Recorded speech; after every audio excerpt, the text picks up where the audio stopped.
Hi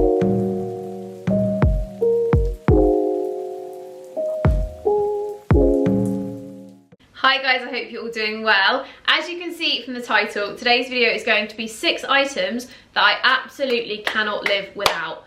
Basically, the easiest video I've ever had to film in my life, because these are things that I just went to my wardrobe and was like, well, this. It's the items that I pick up the most, I wear the most, I style the most, and just the ones that I find to be like the core pieces of my wardrobe. I haven't included shoes because I thought I would do a separate video of 6 shoes that I can't live without. It's going to be a kind of year-round type of video, because to be honest, I don't think I've got like 6 seasonally appropriate shoes I can't live without. It's kind of like a general. This is kind of a year-round video as well. The only thing that makes it not year-round is I cannot find my white t-shirt to save my life, so I have included a roll neck instead. That's the only thing that I would have changed if I could have found the t-shirt, but the roll necks I equally wear quite a lot most of the year, bar like a couple of months. So I'm going to jump straight in and talk you through all of these. All of the links to the items will be down in the description, along with similar items, because I'm aware some of these are vintage or older and you may not be able to get your hands on the exact item, but most of them you should be able to. So first things first is a white roll neck. Now I actually buy these from Primark, would you believe, and they last so long. I've had a white, a black, a grey and a neutral for 2 or 3 years now, and they're still going strong. I debobble them occasionally because they're like a fine knit, but they are still going strong, and they are the core of a lot of outfits for me. I wear them under jumpers all the time, sweatshirts, I wear them on their own with like jeans and stuff, and they're just a really core piece for me when it comes to like spring, autumn and winter. These are only £6 and they're just an absolute godsend, but you can obviously get higher end versions if you need to. I am thinking of upgrading them to like a Uniqlo one eventually, but for now they do the job and I don't really want to spend money where money's not needed to be spent. But I really like these, and like I said, I would have included a white t-shirt in here if I knew where it was, and my favourite t-shirts are the And Other Stories boxy fit ones.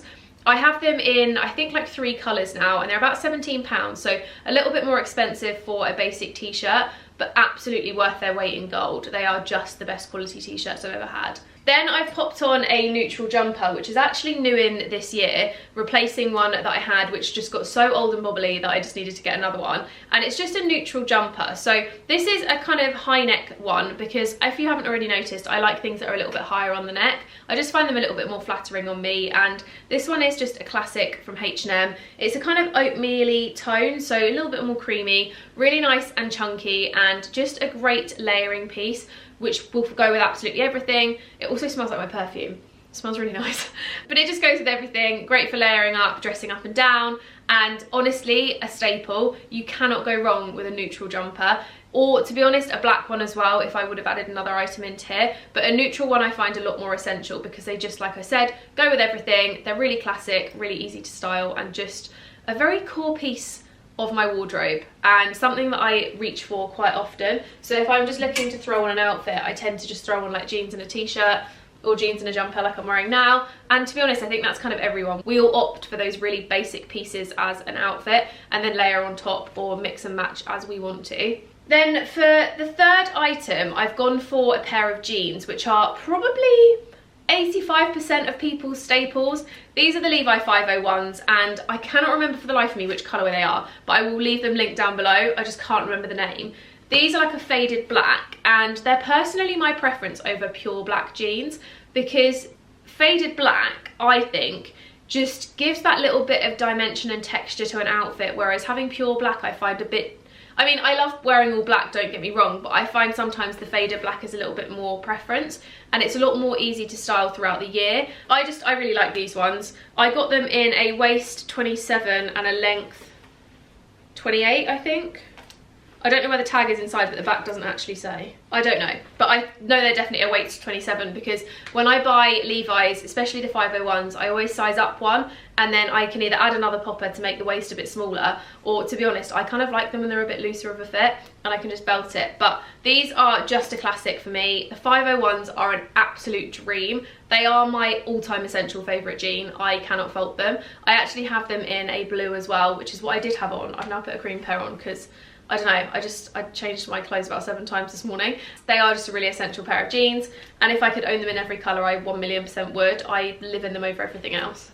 Then we've got a pair of black tailored trousers, which you may have seen a few times throughout my Instagram account, because again, super easy to style, really kind of comfortable, look a bit smarter, can be worn into an office, can be worn day and night, can be made into a suit, etc.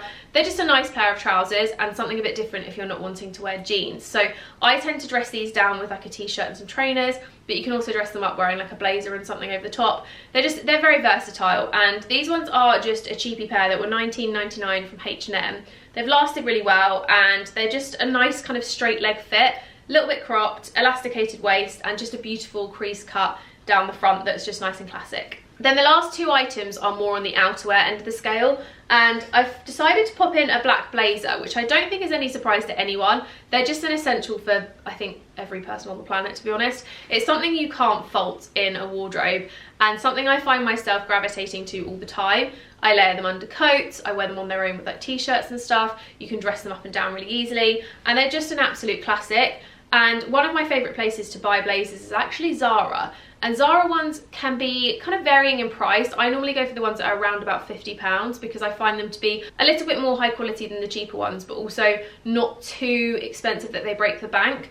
But they're always really well made. I buy a slightly more oversized fit, so it doesn't need to worry about being too tailored or anything. And I just honestly can't fault them. I just love them so much. I buy mine in a medium, but this one is actually surprisingly a small. I don't normally tend to go for a small, and yeah, like I said, I normally go for a medium, but it's just a nice double-breasted style, which is personally my favourite, and it's just a nice boxy fit. Very, very, very, very, very versatile. This is, I'd say, probably, if I had to pick one thing in this whole haul that I absolutely consider an essential, it's this. I could tell you a million ways to style it just now, to be fair, but it's an essential. And then last but not least, we have my infamous Burberry Trench, which is just the best thing I think I've ever invested into for my wardrobe, and something that I know is going to be in my life for a very, very, very long time, because it's classic, it's really easy to get them repaired, they dry clean really beautifully, and I think the fact that there is so many vintage Burberrys around just speaks volumes for the quality, because if you go online you can find hundreds of 80s, 70s, etc. vintage Burberry trench coats, and they're all, I mean, obviously depending how they've been treated, they're all pretty good quality. This one is so beautifully kept. I do need to get the pockets sewn up ever so slightly because they've started to come apart, but that's nothing that can't be fixed really easily, and they're just a beautiful timeless thing to have. You can layer them in winter with like a blazer underneath and a jumper. You can wear them into summer and spring. I don't know why I'm even bothering to tell you ways to style these things, because I wear them 24/7. But this is definitely something that since I got it last March, I've reached for consistently in my wardrobe. And I honestly just couldn't even begin to feel guilty about buying it, because it's just the best thing I've ever bought. I will leave a card above actually, so you can see the other vintage bits that I've picked up over the last kind of couple of years, because I've talked in quite a lot of detail about where I find them, how to know if they're authentic, etc. But this is just one of my absolute favourite things and such a classic in my wardrobe. And that's it for today's video, guys. I really hope you enjoyed seeing a little run through of my 6 items that I couldn't live without in my wardrobe. I'd be really interested to know actually what you consider to be your 6 items you can't live without, and if you can't think of any, maybe try and write a list, because I think it's really interesting when you try and really think and work out what you wear a lot, because you might be surprised by some of your answers. I so nearly put blue jeans in, and then I realised that I don't wear them as much as my black jeans, and obviously changed my mind. But yeah, I hope you enjoyed this video, guys. Don't forget to let me know anything down below that you maybe want as a future video, and I'll be more than happy to film some. Give the video a big thumbs up, subscribe, hit the notification bell for more from me, and I'll see you in my next video. Bye, guys.